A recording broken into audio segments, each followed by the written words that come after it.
मित्रों नमस्कार। पावन ज्योतिष प्रपात यूट्यूब चैनल पर आप सबका स्वागत है। आज के वीडियो का टाइटल है चुने सबसे लाभदायक व्यवसाय क्या है, how to choose the most profitable business. जी हाँ, आज के वीडियो का शीर्षक यही है।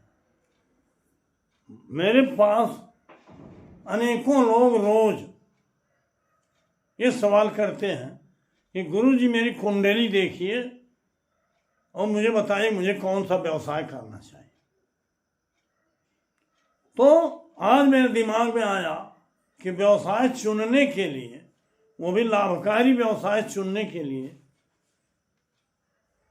अपने व्यूअर्स को, अपने मित्रों को, ज्योतिषी साथियों को, दर्शकों को एक बढ़िया वीडियो जरूर देना चाहिए ताकि आसानी से वो अपने अनुसार लाभकारी व्यवसाय को चुन सके।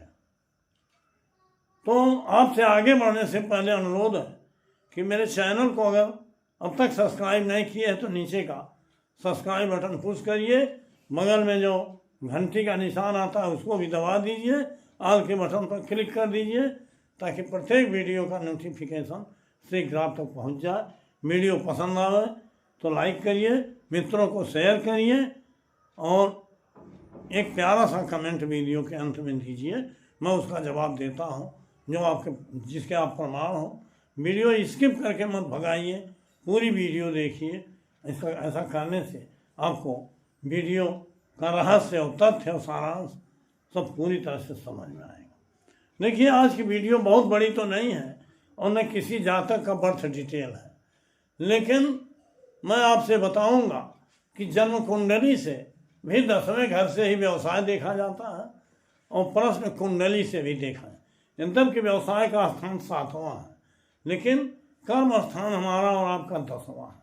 अगर जन्म कुंडली से हम 10वें घर से देखेंगे तो मान लीजिए किसी ग्रह द्वारा हम आपके व्यवसाय का निर्धारण करते हैं तो एक ही ग्रह की अनेक बिजनेस की अनेक शाखाएं होती हैं, जिसकी पात्रता योग्यता स्किल आपके पास नहीं है, ज्योतिषी भ्रम में पड़ सकता है। लेकिन अगर प्रश्न कुंडली से और मेरे बताए गए विधि से अगर आप बिजनेस का चयन करोगे या जो प्रश्नकर्ता है या परीक्षक है उसको बताओगे या उसको जानकारी मिलेगी, अगर प्रश्नकर्ता ज्योतिषी है, ज्योतिष जानने वाले, इस अनुसार अगर जानकारी लेंगे तो निश्चित रूप से जो बिजनेस आएगा, इसमें जो चुनोगे आप, उसमें लाभ ही लाभ होगा। तो मित्रों, आइए हम आज जन्म कुंडली की नहीं, प्रश्न कुंडली की बात करें। प्रश्न कुंडली में भी उसी तरह से समय के आधार पर कुंडली तैयार की जाती है। जैसे जन्म कुंडली में जन्म समय क्या, जन्म कुंडली में जन्म समय के तो रेक्टिफिकेशन की बात होती है, लेकिन प्रश्न समय रेक्टिफाई नहीं करना पड़ता, वो तात्कालिक होता, अच्छा होता है, कुछ भी संदेह नहीं। और जन्म कुंडली से जैसे फल मिलता है वैसे फल प्रश्न कुंडली से भी मिलता है, बल्कि तात्कालिक प्रश्नों का जवाब जन्म कुंडली से भी अच्छा मिलता है, क्योंकि जन्म कुंडली में पूरे लंबे कालखंड का, लंबे समय का विवरण देना पड़ता है और प्रश्न कुंडली में 6 महीना साल भर के अंदर कोई घटना घटित होगी कि नहीं, इसका ध्यान देना। प्रश्न कुंडली जो आपको बताऊंगा कि केपी होरारी संख्या 1 से लेकर 249 तक, ये जो संख्याएं हैं, इसी आधार पर आप प्रश्न कुंडली तैयार कर सकते हो। लेकिन आपके पास वो लैपटॉप या ऐप होना चाहिए। मेरे लैपटॉप हो और सॉफ्टवेयर। तो जैसे आप कोई परीक्षक कोई संख्या बोलता है, अपना प्रश्न बोलता है, तो उस संख्या को आपके अपने सिस्टम में डालने पर उसी तरह से कुंडली तैयार होती है। और जिस तरह से जन्म कुंडली में भावों के उपनक्षत्र स्वामी तैयार होते हैं, इसमें भी आ जाते हैं। सिस्टम वही है, बस चूंकि लंबा समय लगेगा विस्तार से कुंडली दे के बताना, ये नाते संक्षेप करने के लिए आज हम 10वें भाव के उपनक्षत्र स्वामी द्वारा आपके व्यवसाय चयन का पूरा बढ़िया विधि विस्तार से बताऊंगा। और इसको जान लेने के बाद, इसको सीख लेने के बाद आप अपने भी व्यवसाय का चयन कर सकते हैं, अपने हित मित्रों को भी बता सकते। निश्चित रूप से व्यवसाय लाभकारी हो। अब इसमें नियम यह है कि जन्म लेने वाले व्यक्ति को जातक कहते हैं और प्रश्न करने वाले व्यक्ति को प्रश्नकर्ता या परीक्षक कहते हैं। जैसे ही परीक्षक आपसे ये सवाल करें कि हमें कौन सा रोजगार या व्यवसाय करना चाहिए, तो उससे आप कहिए कि आप के अंदर ये भाव होगा कि कौन सा व्यवसाय हम करें। देखिए, हर सवाल का जवाब परीक्षक स्वयं लेकर आता है। अर्थात अगर कोई संख्या बोलता है तो ईश्वर की मर्जी से, ईश्वर की प्रेरणा से वो संख्या मिलती है। नियम यह है कि ईश्वर या इष्ट देव का नाम लेके बोला, इष्ट देव में निष्ठा और विश्वास। और जो विस्तार यहाँ व्यवस्था बताई गई है, ज्योतिषी केवल उसकी निगाहें, दिव्य दृष्टि ही परीक्षक के मन का भांप लेती है। अपने नियमों द्वारा, अपने सूत्रों द्वारा हम देख लेते हैं कि परीक्षक ने जो संख्या बोला उसके आधार पर इसका प्रश्न का उत्तर क्या होगा। लेकिन संख्या तो उसने दिया, उत्तर तो उसने दिया। उस संख्या के बजाय दूसरा उत्तर बोलता तो उत्तर गलत होता है। ऐसा वही दिया, इसका मतलब ईश्वर की प्रेरणा है और जो भी आएगा सब सही आएगा। ऐसे ही एक परीक्षक को ने का सवाल है और उसका जवाब है और उसके लिए लाभकारी बिजनेस का चयन है, वो तरीका बताएगा।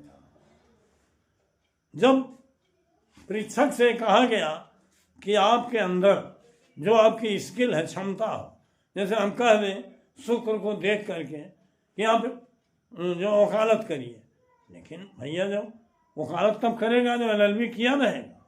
शुक्र तो वकालत का भी कारक है, बृहस्पति वकालत का भी कारक है, शुक्र ट्रांसपोर्ट का भी कारक है, शुक्र सुंदर वस्तुओं का कारक है, फिल्म का, कला का, नाटक का, सुंदरता का, बहुत कुछ चीज़ों का कारक है। इस नाते शुक्र को देख के फल बता देना कि ये व्यवसाय करो, ये ठीक नहीं है।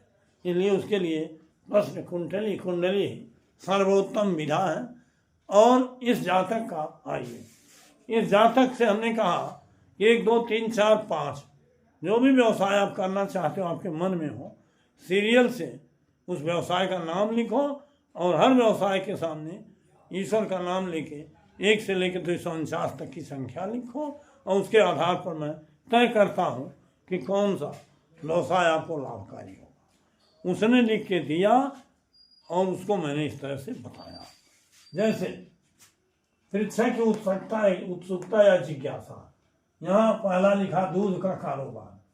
उसके मन में था दूध का कारोबार करें, ये लाभ होगा, तो पहला लिखा दूध का कारोबार और ईश्वर का नाम लेकर संख्या दिया 35। दूसरा लिखा दवाइयों का कारोबार और ईश्वर का नाम लेकर संख्या दिया 109। तीसरा ट्रांसपोर्ट का कारोबार, संख्या दिया 201।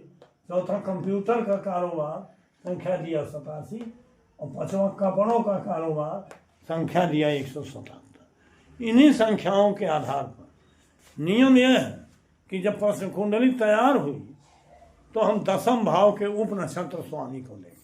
बार बार हमने वीडियो में सिस्टम देखने का बताया। जैसे जन्म कुंडली में अगर 10वें भाव का उप नक्षत्र स्वामी 7वें भाव का कार्येश हो और वो नक्षत्र के माध्यम से हो तो दी बेस्ट, लेकिन अपने स्वयं के भी माध्यम से है तब भी काम चलाऊ है, तो 7वें का कार्येश हो तो उस व्यवसाय को करने से लाभ होगा। लेकिन नियम ये भी है कि अगर 10वें भाव का उप नक्षत्र स्वामी चर राशि में है तो बहुत धड़ल्ले से, तेजी से व्यवसाय की बढ़ोतरी हो। लेकिन अगर वो स्थिर राशि में है तो धीमी गति से होगा, बढ़ोतरी हो। और अगर द्वि राशि में है तो बढ़ेगा लेकिन अप डाउन होता रहेगा। चर स्थिर द्विस्वभाव राशियों को आप जानते हो, जान गए होगे, बहुत विस्तार में जाएंगे। तो यहाँ हम आते हैं पहले से लेकर 5वें। पहली संख्या है 35। 35 के आधार पर जो उन्हें प्रश्न कुंडली तैयार किया और उसने 10वें के उप नक्षत्र स्वामी को देखा तो आया शुक्र। शुक्र मीन राशि में है। मीन माने द्विस्वभाव, अर्थात बिजनेस तो अप डाउन होगा लेकिन बढ़ेगा, लाभकारी रहेगा।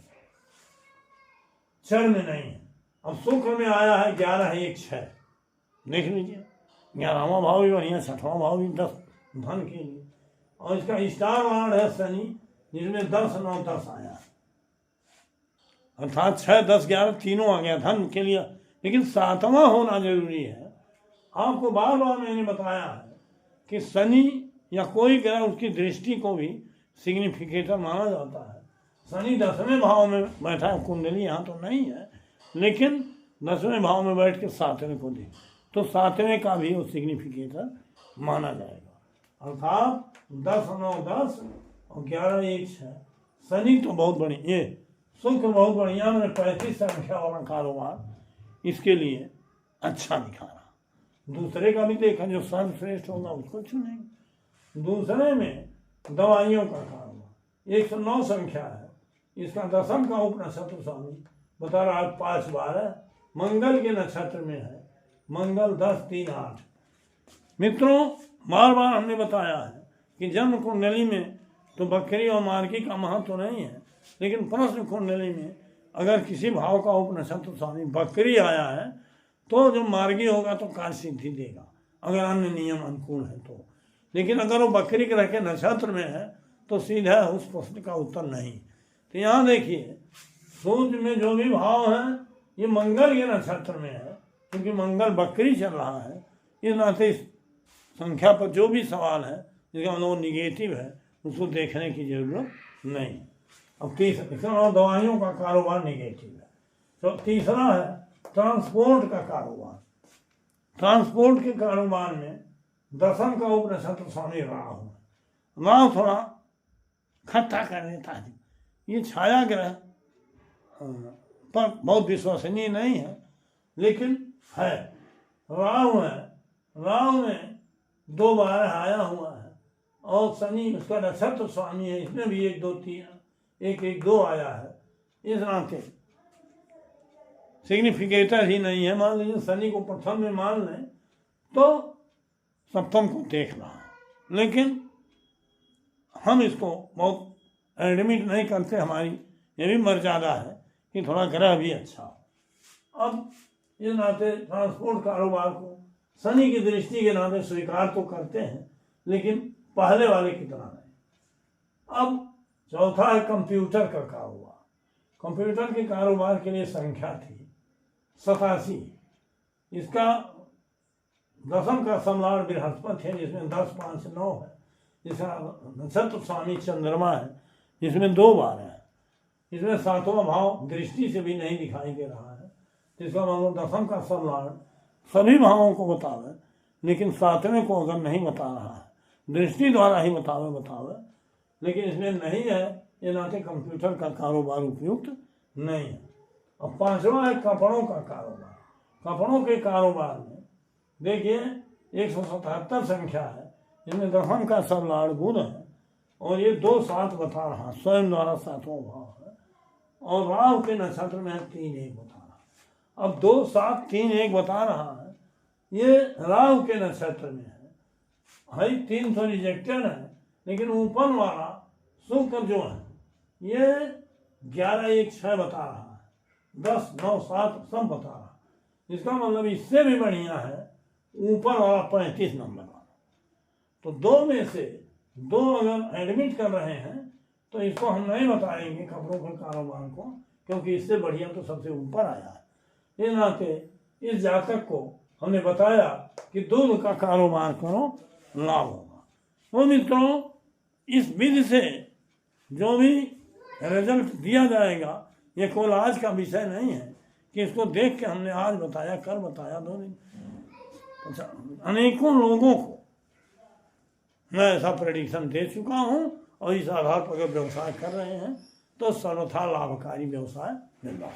लेकिन मित्रों, इसके साथ जो दशांतर दशा चल रही, इसी प्रश्न कुंडली से ही देखना है, और उस संख्या के आधार पर देखना है कि अगर दशांतर दशा पॉजिटिव नहीं है, भले भाग्य में है बता रहा है, तो थोड़ा सा संघर्ष होगा। पॉजिटिव का मतलब अगर दशानाथ अंतर दशानाथ प्रत्यंतर दशानाथ में सबल रूप से 8वां भाव आया नक्षत्र के माध्यम से, तो कालखंड व्यवसाय के लिए बढ़िया नहीं है। और अगर दशानाथ तब दशानाथ में ही अगर 7वां भाव भी आया है और 2, 6, 10, 11 भी आया है तो दी बेस्ट टाइम है। इसका मतलब भाग्य और समय दोनों उपयुक्त है, निश्चित रूप से व्यवसाय बढ़ेगा। और अगर कोई अशुभ समय है तो उन्हें अवॉइड करके उसके बाद जब शुभ समय आता है, दशा काल आता है, तब वो व्यवसाय शुरू किया जाए। इस तरह से कौन सा व्यवसाय चुनें और कब शुरू करें, इसको प्रश्न कुंडली द्वारा हमने विस्तार से विधिवत बताया है। आसान है, आप इसको पूरी तरह से समझ गए होंगे और इसका आप अनुकरण करिए, अनुसरण करिए, आचरण करिए। ज्योतिषी हैं, विद्वान हैं या पढ़े लिखे हैं तब भी, और अगर आप केवल दर्शक मात्र हैं तब भी राय दे सकते हैं, ले सकते हैं। और मेरा उपयोग करना चाहें तो मैं भी इस तरह आप लोगों को परामर्श देता हूँ। समाधान तो आपके सामने है, लेकिन अब आपकी इच्छा है कि आप वीडियो को कितना लाइक करोगे, कितने लोगों को शेयर करोगे, आप पर निर्भर है। मैंने तो अपने जान बढ़िया वीडियो बनाया है। बहुत बहुत धन्यवाद, हार्दिक शुभकामनाएं।